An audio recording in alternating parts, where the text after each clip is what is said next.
I'm a veteran, and I have a lot of veteran friends, and a lot of them struggle with death of other brothers and or sisters of ours in arms, brothers and sisters in arms, that is, right? People we were stationed with, people that were deployed with, people that we were on teams with, whatever that is, whatever your scenario is. And I think it's something that a lot of people struggle with.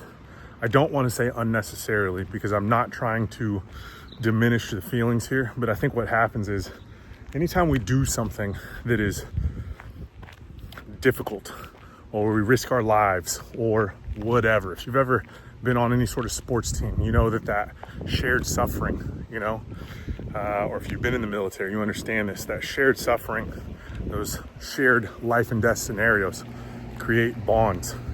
And a lot of those bonds people will hold on to for dear life, and rightfully so.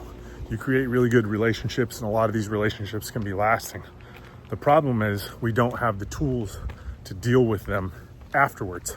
A lot of people come back to civilian life, and they don't know how to deal with being a civilian, And I see it all the time. I see this, in regular civilians too. This isn't just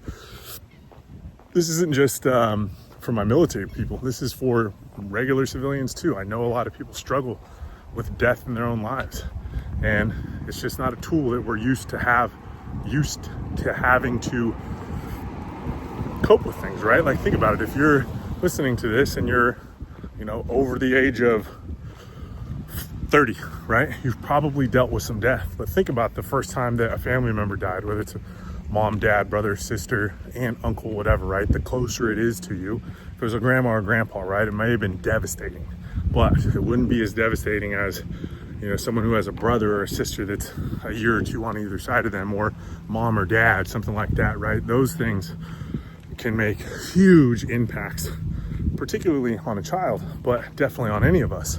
The problem is no one talks about the tools to deal with this. And the one thing that I think has really, really helped me with just overcoming a lot of stuff in general are these two things. Number one, death is normal.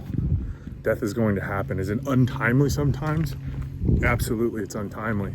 And obviously there's never a time when it's a good thing. We don't want to wish that upon anyone. But if we have a grandparent who's lived an amazing life, you know what I mean? And we have a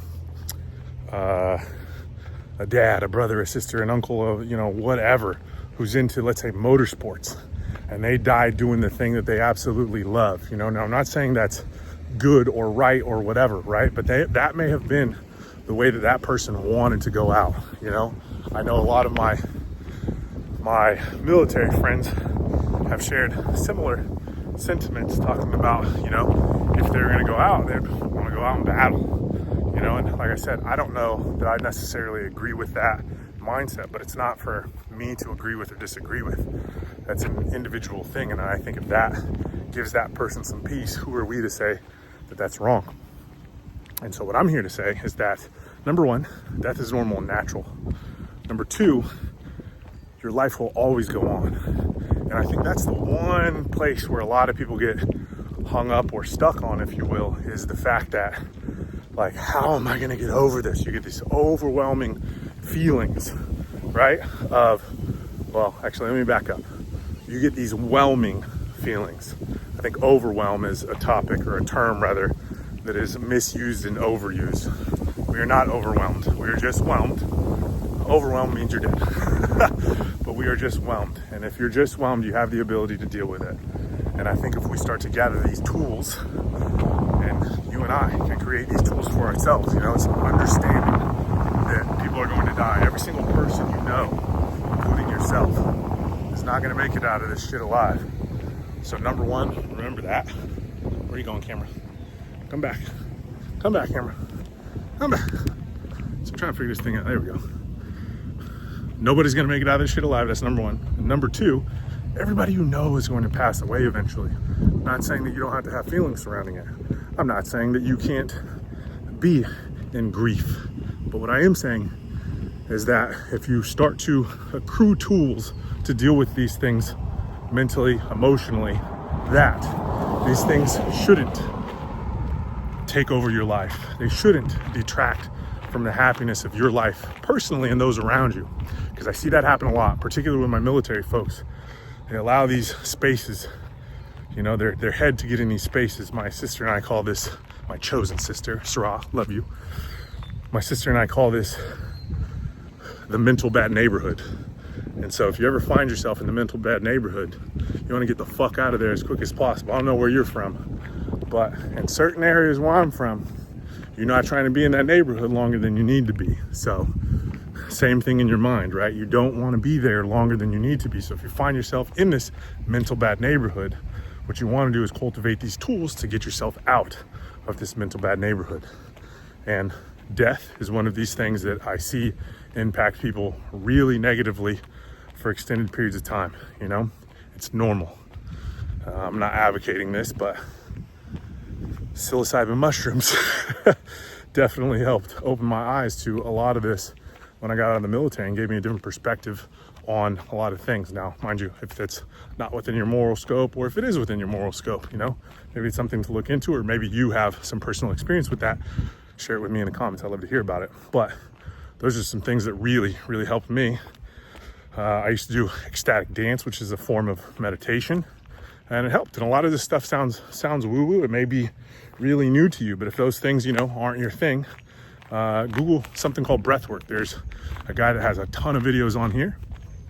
His name is Wim Hof, and he has like a guided breathwork. It's 10 minutes. Try it out and see how that feels for you. You know, if you find yourself in this place where you are either whelmed and nearing overwhelm, right? Or you're just in a really bad headspace, try some breathing techniques. You know, that's a really entry-level spot that you can get over a lot of this stuff. And you start to cultivate these tools, you know, give yourself different perspectives on different life topics, different things.